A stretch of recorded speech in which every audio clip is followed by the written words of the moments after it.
welcome. Welcome to Thrilling Thursday here at Ariel's Corner. This is Ariel Gatoga, and we are streaming live on YouTube and on Twitch. Thank you so much for joining us today. I hope you're having a fabulous, fabulous day. I am myself, so if you're not, I'll have one for you.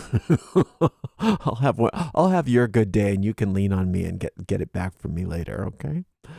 Let's see. Today, moderating are the lovely I Am Her Eminence, the lovely Diane, and the lovely Dre. Thank you so much, moderators, and thanks again to everybody for joining us today. We have a website at arielscorner.com, and that's where you can get pretty much everything that we offer. We have a private Facebook group, and we also have a Discord server, and you can find the links to both of those places in the footer of every page on our website at arielscorner.com. And that's where you can be part of our community, and I hope that you do. And you can also be part of our community right here, right now, just by being here. And if you feel like chatting with people, we have a chat thread open, and you can chat amongst yourselves about anything you like. You're not disrupting anything if you feel like chatting about something other than what I'm talking about. And if you do have any questions for me about what we're talking about, or anything else for that matter, you can put them in the chat thread, and I will do my best to get to it by the end of the stream. Now, we don't have a premiere today. We will probably have one tomorrow, definitely one on Saturday, perhaps even one on Sunday. So I don't have to get off right away, but I do have to go to my job today, so I'm not filled with extra time. But we should get any questions done. Okay, brain, come back and focus. There we go. Hello. We have a shop at arielscornershop.com, arielscornershop.com, and we are growing that shop little by little, and we should have fairly soon a very extensive shop. But right now, it's not super extensive, but I do like the items that we have, and so far I've had some really good feedback from those of you who have purchased them. Okay, let's see. I think that's it for my announcements. I don't think I forgot anything. Well, oh, that's right. I always forget. If you do want to donate to our channel, we appreciate your support. You can do that by going to paypal.me/arielgatoga, paypal.me/arielgatoga, or online here on YouTube. You could use a super sticker or super chat in the chat thread, or a super thanks on a restream. Thank you so much for being here. Let's get started. If you are in a place where it is safe and appropriate, please close your eyes and begin to take some nice, long, slow, deep, relaxing breaths in through your nose and out through your mouth. With every inhale, feel more light and peace entering your body and mind. With each exhale, let go of all the tension in your body, along with anything in your mind that you do not want. Inhaling peace and exhaling as you let go. We picture ourselves on top of a beautiful mountain, in the center of a circular grove of trees. In the center of our grove, a bonfire blazes forth, and it lights us and the grove with a sacred golden light. This is the light of perfect love and perfect trust, and it burns away everything unlike itself, safely, allowing us to feel perfectly peaceful and serene. Into this sacred space, we invoke the presence of our Creator. To many of us, our Creator reveals themselves to be a mother and father, a goddess and God. We also invite the presence of our guides, teachers, and angels. We ask that they guide us as we walk upon the way, helping us to become happier, more peaceful, wiser, more magical, and more loving people. Blessed be. I have a brand new booklet that is coming out sometime today, and it's called How to Read the Marseille Tarot. And we're going to read some of that book today for our Thrilling Thursday, sort of an audiobook version of it. We probably won't get through the whole thing, but we'll get through part of it today. And whether or not we finish it up next week, I will finish it up and get it uploaded as a video on the channel. How to read the Marseille Tarot. Chapter 1. The Trumps. Oh, sorry. No, that's not Chapter 1. And take 2. I'm sorry, no, I can't be laughing. I've got to this is very serious. How to read the Marseille Tarot. Chapter 1. How I read the Marseille Tarot. I aim to share my understanding and approach to reading the ancient Marseille Tarot in this booklet. For centuries, the Marseille Tarot has been a powerful tool of insight, prophecy, and wisdom, and I hope to shed light on its unique qualities as a divination tool. While this booklet focuses explicitly on the Marseille Tarot, the methods and techniques I share can easily be applied to any kind of tarot deck. My goal is to offer readers both practical strategies and a deeper appreciation for the art of tarot reading. My own journey with the tarot began with the Rider-Waite-Smith deck, back when I was about 14. One of the world's most widely used and familiar tarot decks is the Rider-Waite-Smith deck. Like many readers, I memorized each of the cards' meanings, including reversals, based on all the commonly taught tarot knowledge. The modern-day Rider-Waite-Smith deck was my foundation for years, and I read professionally with it for nearly 2 decades. However, I eventually discovered that tarot is a vast and varied discipline with many traditions and approaches to explore. This realization led me to expand beyond my original deck and explore the older, more original forms of the tarot. For a long time, I viewed historic decks like the Marseille Tarot and the ancient Italian Tarot as fascinating relics of the past. I appreciated their artistic and historical significance, but I believed that they were primarily designed for playing games or were preserved as museum artifacts. It never occurred to me that these antique decks could serve as powerful tools for divination.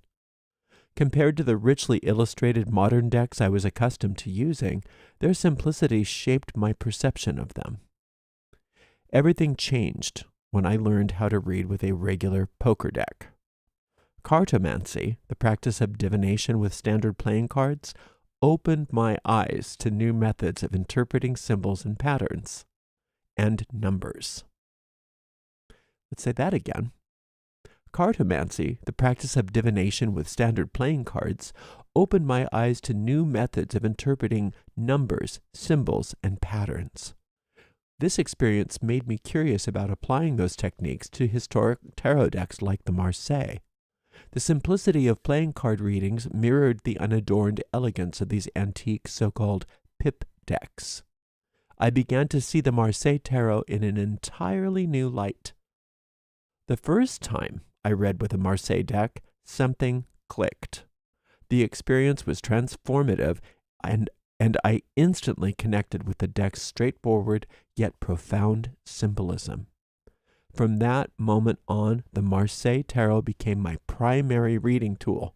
I still occasionally will use modern decks like the Rider-Waite-Smith deck, but my true passion lies in exploring the timeless wisdom of these antique, traditional decks. They offer a perspective that feels grounded, direct, and deeply connected to the roots of tarot. One of the things I love most about the Marseille Tarot is its use of non-illustrated pip cards. Unlike modern decks where the minor arcana or trumps featured detailed scenes and stories, the Marseille Tarot focused on simple, "Okay, Ariel, we can do this. Take 3. Here we go." What I loved most about the Marseille Tarot is its use of non-illustrated pip cards. Okay, I keep putting this in the past tense, and I don't know why I keep reading what's not on the page. And what I love most about the Marseille Tarot is its use of non-illustrated pip cards. Unlike modern decks, where the minor arcana features detailed scenes and stories, the Marseille Tarot focuses on simple numeric symbolism. This leaves more room for creativity, encouraging readers to interpret the cards based on their understanding of numbers and how they relate to each suit. I also appreciate the older style of the tarot trumps, which avoids modern esoteric traditions and biases and stays closer to the tarot's original symbolism. In my readings, I found that the Marseille Tarot offers a unique clarity and directness that is sometimes missing in the modern decks, at least for me. The lack of heavily illustrated minor arcana cards simplifies the reading process, allowing the cards to speak without unnecessary distractions. This simplicity is not a limitation, but rather an invitation to dig deeper into the meanings and connections between the cards. For me, the Marseille Tarot perfectly balances mystery and accessibility, making it an endlessly rewarding tool for insight and guidance. Through this booklet, I aim to inspire others to explore the Marseille Tarot and other traditional decks with an open mind and curiosity. Whether you're an experienced reader or a beginner, there is much to learn from these historic decks. They remind us of the tarot's rich history and enduring ability to connect us to universal truths. By sharing my methods and insights, I hope to help you build your relationship with the Marseille Tarot and discover the joy of reading with this timeless system. Okay, we're going to get through the trumps, probably, and not the pips today, and I don't have it set up to flash the trump on the screen. I should have thought ahead and gotten that together, but I didn't. I didn't have the time or take the time to do that. So you'll have to just use your imagination, or if you have a tarot deck, you can go get the trumps as you're reading, as you're listening. Chapter 2, the trumps, triumphs, or major arcana. The tarot triumphs, also known as the major arcana, form a cornerstone of the tarot. The term major arcana was popularized by Arthur Edward Waite in his book, A Pictorial Key to the Tarot. In older tarot decks, these cards were called triumphs or trump cards. The name triumph originates from their original role in the tarot card game, similar to bridge. There are 22 tarot trumps. These cards hold a special status capable of triumphing other suits to win tricks. The higher the number on the trump card, the greater its power to claim tricks.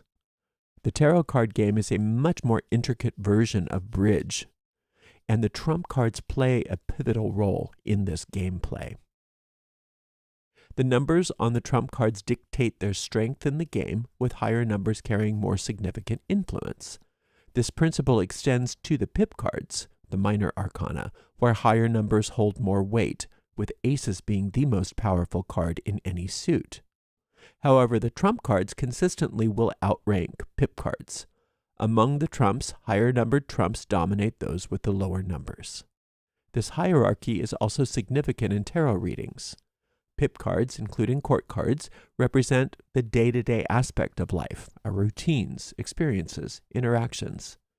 In contrast, the major arcana or trump cards symbolize deeper universal truths and spiritual lessons. When a trump card appears in a reading, it often indicates guidance or intervention on a spiritual level, even when the card's message seems to appear challenging or so-called negative.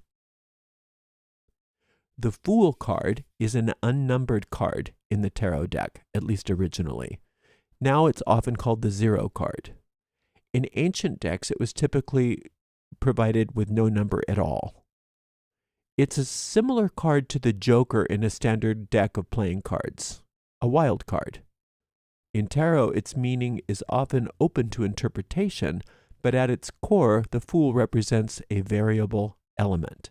It can even trump other cards depending on the context or use. Essentially, this card symbolizes the unexpected or the unknown. The card shows a traveler dressed in a jester-like costume carrying a small knapsack. A dog trails behind, seemingly trying to get the traveler's attention.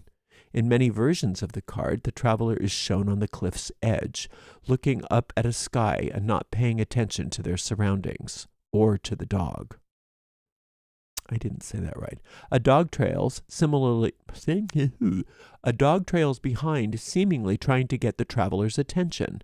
In many versions of the card, the traveler is shown on the edge of a cliff, looking up at the sky and not paying attention to their surroundings or the dog.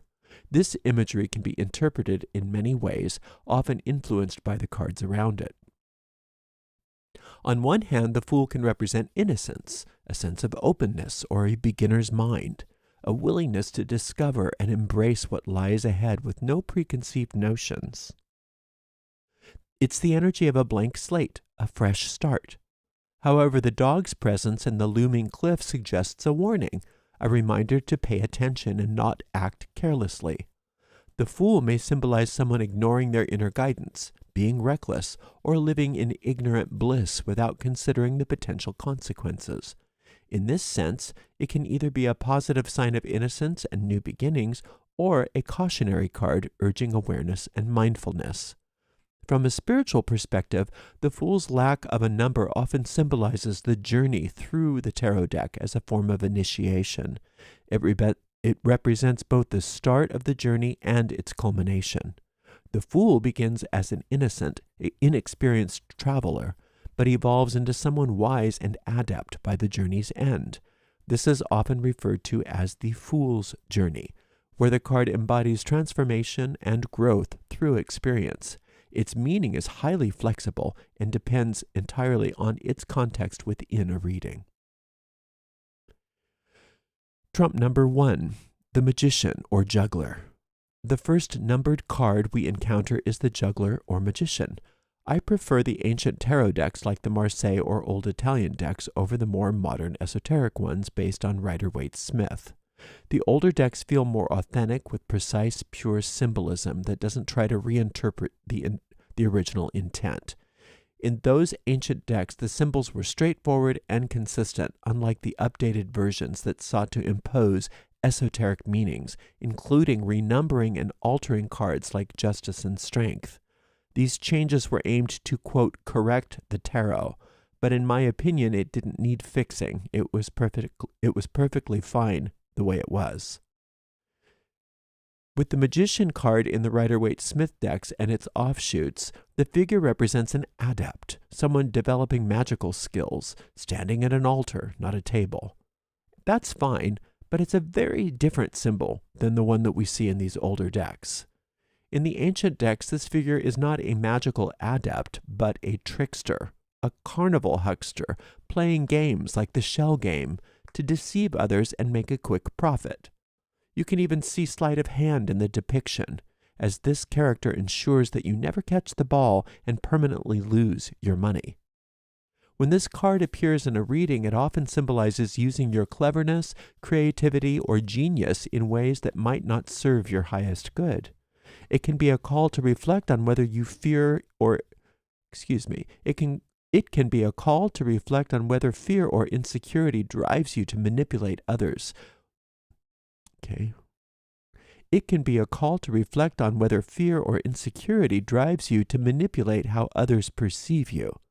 It's not always about outright dishonesty, but about managing perceptions to hide your true self, worried that your needs wouldn't be met if people saw the real you. This card encourages authenticity, letting go of games, and presenting yourself genuinely because you have more to offer than you might realize. That said, the meaning of this card can vary depending on the surrounding cards in a reading. Sometimes it's not about inauthenticity at all. In specific contexts, this card can represent the idea of fake it till you make it. For instance, acting confident or prosperous can help you grow into those roles over time, even if you don't feel it at first. Another image is a person whistling in the dark, acting unafraid. In this sense, the card conveys a positive message without consciously embodying what you aspire to be. In this sense, the card conveys a positive message. In this sense, the card conveys a positive message about consciously embodying what you aspire to be until it becomes reality. Trump number 2, the papess, or high priestess. Historically, the high priestess card didn't always hold the same symbolism it does today. Before the Golden Dawn era, it symbolized a female pope, possibly inspired by the legend of Pope Joan. When these cards were created, Europe was predominantly Catholic, and the high priestess archetype reflected the closest idea of a spiritual female leader. While the tarot's origins may be traced back to the East, the imagery and context of the cards are distinctly European. The high priestess card portrays a veiled figure surrounded by mystery. Unlike the male pope card, she is hidden and enclosed, symbolizing the archetype of a veiled goddess. The book she holds represents wisdom and occult knowledge.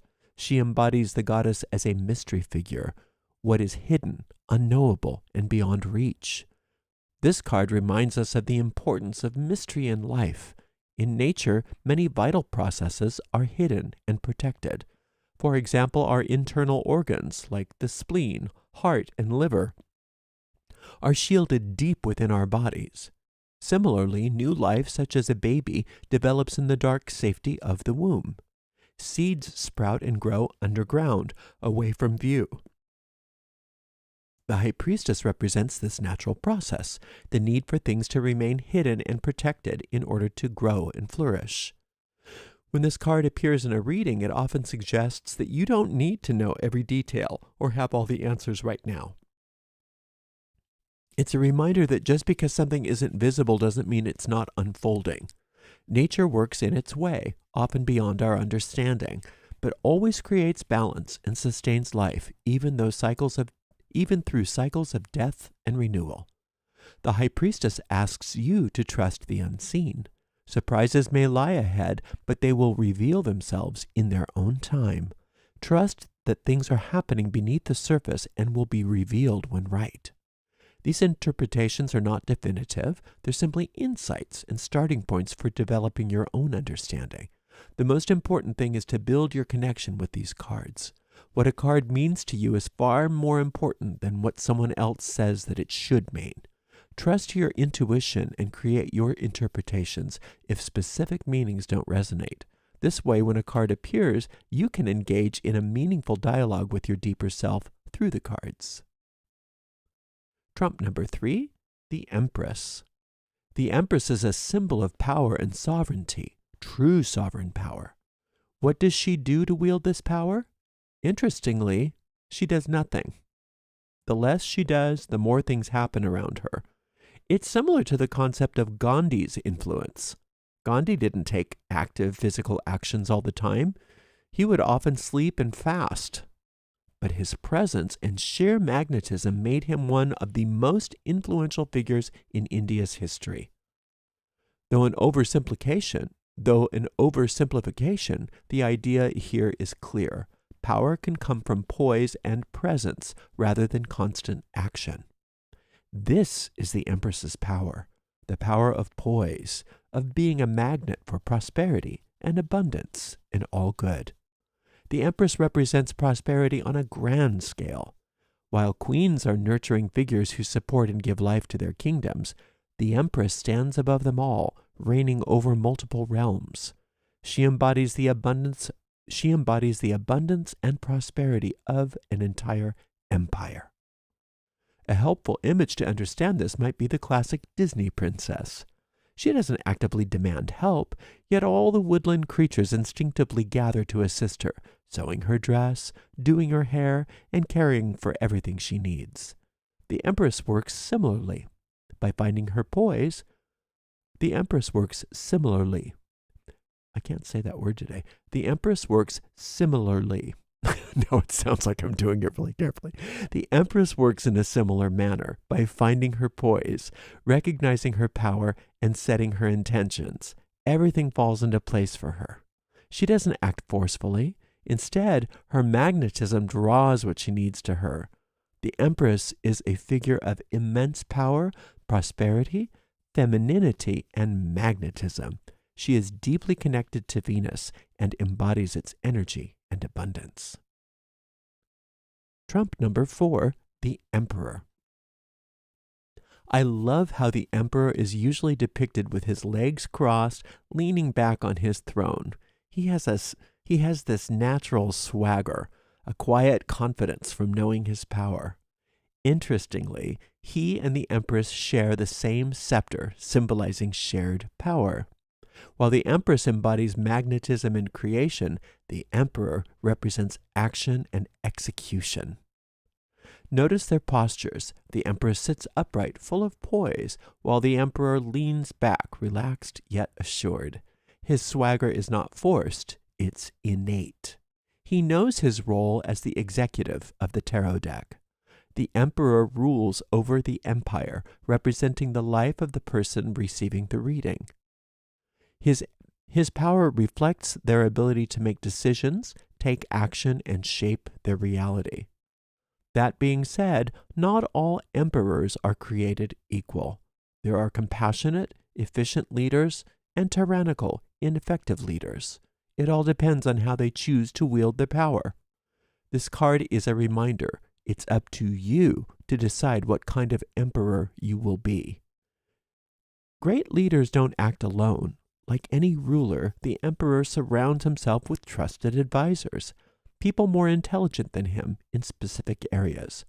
For you, these so-called advisors might be inner guidance, higher powers, angels, your intuition. A mighty emperor knows how to listen and take direction from these advisors. In essence, the emperor is the card of leadership and decision-making. To be an effective leader, you must rely on advice from forces beyond yourself. The most successful leaders take guidance from higher planes and apply it to their own lives. On the other hand, leaders who ignore these sources of wisdom often struggle and fail to lead effectively. This card carries a lot of executive power and serves as a reminder that you are the decision maker in your life. But to make the best decisions, you must stay guided, connect with your inner self, and listen to that inner direction. That's where effective leadership comes from. Trump number 5, the Pope, the Hierophant, or the High Priest. I think they call it the Hierophant. So, Trump number 5, the Pope, the Hierophant, the High Priest. The Pope card is often called the Hierophant or the High Priest in modern decks. The name Hierophant gives it a more esoteric feel, but historically, this card represented the Pope. Back then, the Pope was the most powerful figure in the world, more influential than emperors, kings, or anyone else. There was no separation of church and state, so the Pope's blessing was essential. A ruler without the Pope's approval had no legitimacy and would face political chaos. While King Henry VIII eventually challenged the Pope's authority, that wasn't the case when these cards were first created. The card represents authority figures or institutions in your life. It's about those powers that seem to control you, leaving you feeling powerless. For example, it could represent the IRS, a big corporation. Think of AT&T if you've ever been stuck on hold. A family member who controls financial resources, a government, an employer.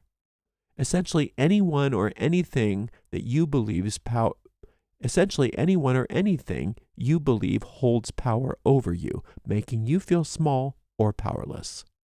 Sometimes this card can suggest a blessing from such authority, but often it reflects a more challenging dynamic where you feel powerless. The spiritual lesson of the Pope is to remind you to question authority. Who holds the power in your life? There's always a higher authority than any worldly figure or institution.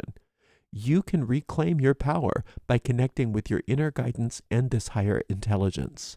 It might seem like others control everything, but there's always a way to break free from that sense of powerlessness. This card encourages you to dispel that illusion. The rest of your reading will often point you toward ways to regain your power and overcome this dynamic. Trump number 6, the Lovers. At first glance, the Lovers card might seem to be about marriage or relationships. It can represent that for some people, but mostly for me, this card is about something much different. The figures on the card are like actors on a stage representing a concept. The angel above them has a clear, specific focus and knows exactly where it's aiming. Meanwhile, the people below aren't paying any attention. They're looking everywhere except at where the angel's arrow is pointing. This card concerns decision making. Specifically, it concerns making choices without considering a higher force, higher wisdom, intuition, or inner guidance. It urges us to stop and ask for clarity from that higher place before making decisions. We are being guided to weigh the pros and cons with an open mind or call on inner guidance, a guardian angel, or a spiritual guide to help us see what we might be overlooking. In a way, the three human figures on the card represent different parts of your personality coming together to make a decision, but the angel above them seems to say, "You're missing the mark." It's as if the angel urges you to quiet down, pay attention, and listen to that higher wisdom. If you did, you'd know exactly what to do. This card is less about love and marriage and more about aligning our choices with divine guidance so that we don't stray off the course. Trump number 7, the Chariot. When these cards were first created, tanks, fighter jets, and modern warfare vehicles did not exist. Instead, victors of war like generals or knights rode this type of chariot to celebrate their triumph. The Chariot card represents returning home victorious after a tough battle. This card often represents a situation where things have not been easy, struggles, challenges, and even turmoil. It hasn't been easy at all. Let's say that again. This card often represents a situation where things have been tough, struggles, challenges, or even turmoil. It hasn't been easy, but the card reminds you that you've come out on top. You've stuck through it, endured the difficulties, and now you are the victor.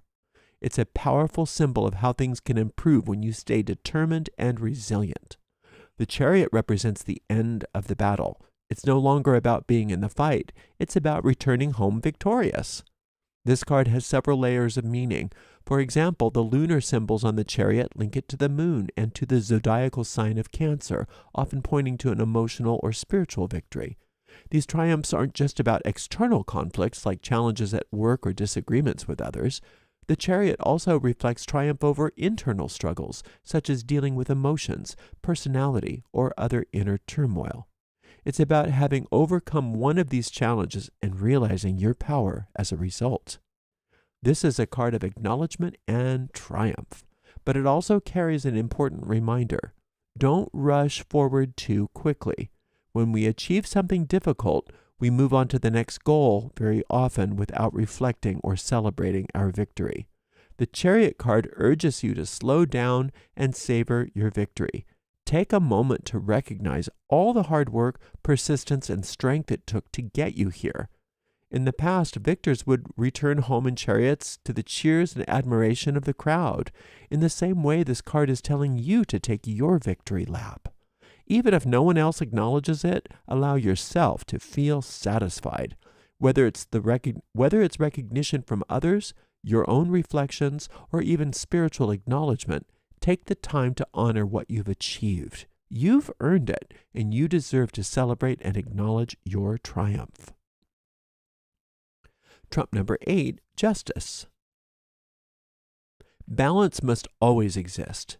This concept is known as the divine law of restitution. In human courts, if someone is mistreated or wronged, they are compensated when the court rules. But in the divine realm, this law isn't based on human rules, but on divine principles. If someone has been wronged, they can turn to the divine law of restitution to seek justice, which is already built into the situation. Unlike the human world, the divine doesn't operate within limits of time. When there's an imbalance, justice and balance exist immediately, even if it seems to take time to manifest here. In the end, things will work out, even without any action on your part. However, I often remind people that they have the right to consciously invoke the divine law of restitution in order to claim the justice they deserve. It's essential to remember this. It's essential to remember that this justice may not unfold exactly how someone expects it to. We often have preconceived notions of what justice should look like, and if it doesn't match our expectations, we feel disappointed. But the divine law of restitution works differently. Whatever was lost or taken will be returned in the same form or in something better. It may not come directly from the person who wronged you either, and it may not look like their punishment, but we must remember that it's not about them. Justice is about restoring balance for you in the best and highest way possible. When calling on the divine law of restoration, it's essential to trust the process and remain open to how it manifests. Don't focus on whether the person is being punished. That's not the point. Justice is about restoring balance, not revenge. The universe cannot be fooled. If there is an imbalance, it will permanently be corrected in time. In readings, this card almost always works in the favor of the person receiving the reading. It's a reminder that balance will be restored to them and justice will prevail for their benefit. Trump number 9, the Hermit. The Hermit represents a wise teacher and inner guide, always available to offer insight and direction. This guide deeply invests in your well-being, providing wisdom, clarity. Oh, hello. This guide deeply invests in your well-being, providing wisdom and clarity when needed. Take 3. Take 4. This guide deeply invests in your well-being, providing wisdom and clarity when needed. The Hermit symbolizes enlightenment, shining a light in the darkness to dispel uncertainty and offer perspective. Known as the card of the light bearer, it reminds us to seek wisdom within ourselves rather than relying solely on external sources. When this card appears in a reading, it signals the presence of profound guidance and encourages you to pause, reflect, and trust this inner voice. The Hermit calls you inward to connect with your inner guidance. In times of confusion or doubt, seeking clarity from within will help illuminate the path ahead or resolve challenges. This inner guide is always with you. It doesn't come and go. Unlike external sources of support, which may be temporary or conditional, this guidance is personal, constant, and unwavering. It's a reminder that the answers you seek are already within you, waiting to be discovered. This card also highlights the power of the mind as the foundation of your experiences. Your mind shapes how you perceive and understand the world, making it central to you. Okay, that's wrong. Your mind shapes how you view and understand the world, making it central to your perspective. The inner guide the Hermit represents exists within this mental space where your most authentic self resides. This connection emphasizes the importance of self-awareness and introspection. By trusting this inner resource, you tap into a wellspring of wisdom that can lead you toward greater happiness, growth, and freedom. The Hermit has been with you since birth, perhaps even earlier. It's not an external force, but an essential part of who you are, always present to help you thrive. This constant companionship offers support as you pursue joy, success, and fulfillment, reminding you that you are never alone in your struggles or in your decisions. By leaning into this inner guidance, you can face life's challenges confidently and clearly. Ultimately, the Hermit reminds you that everything you need to navigate life's complexities already exists within you. When this card appears, it encourages you to rely on When this card appears, it encourages you to rely on your inner guide and trust yourself. All you need to do is take a moment to pause, listen, and ask for guidance. This resource requires nothing external. Your strength lies within. By embracing the wisdom of the Hermit, you can move through uncertainty toward a life of purpose and enlightenment. And we'll stop there. We've got through 10 cards there in our first chapter, and we'll either pick up where we left off next week if people like this, or I'll just, I can always just record this on my own too, if you want to do something else. Somebody asked about reversals. I do not use reversals. I used to use reversals. Are you even talk about that in here. What do I say? I'll just read you what it says, but I could just tell you. It says, I don't use reversals in my tarot readings. There was a time when I mostly read with regular playing cards, which were not ever meant to be reversed. So I just became used to reading in a style that didn't rely on reverse meanings. When I switched back to tarot cards, I stuck with that approach because it felt natural and effective. And I've found that upright meanings offer plenty of depth and detail. So if a card comes upside down, I ignore the fact that it was reversed, and I just simply turn it right side up. This method feels intuitive to me, and it works really well for me. So thank you for that great question. See if we have any other questions. Does Ariel use, is that reversals? Does he use reversals or meanings of reversals? I guess that RX means reversals. But no, I do not read with reversals. I did for about 20 years when all I read with was what everybody else was reading with when I was doing the Rider-Waite-Smith and its clones. And reversals were how you read. So I was a good soldier. I read the way I was supposed to read. I studied tarot the way I was supposed to study it, and I did really well. And I read at psychic fairs, and I had clients, and I had all kinds of professional readings that I would do using the methods that you see most people use. But like I said, when I got into reading with playing cards, I'm like, well, there's no reversals here, so I'm just going to have to do it without. And when I got back to tarot, it was like, I don't feel like going back to my reversals. I don't like those. So I'm just going to stick with it the way it is. It says, yes, please continue next week. Okay, we'll just do this book for the next couple weeks then, because it's going to take, and you'll be able to download this book today or tomorrow too, so you may change your mind and not want to listen to me talk. But we can stay on this book until it's finished. We'll finish the trump cards. We have the pip cards, and then how to spread the cards in there. So it's not a long book, but obviously it's long enough that it's going to take several videos. Thank you so much for joining us today. I so appreciate you, and thank you so very much to the amazing moderators. I am Her Eminence, Diane and Dre, and we will see everybody tomorrow for the Witch's Rosary. Until then, blessed be.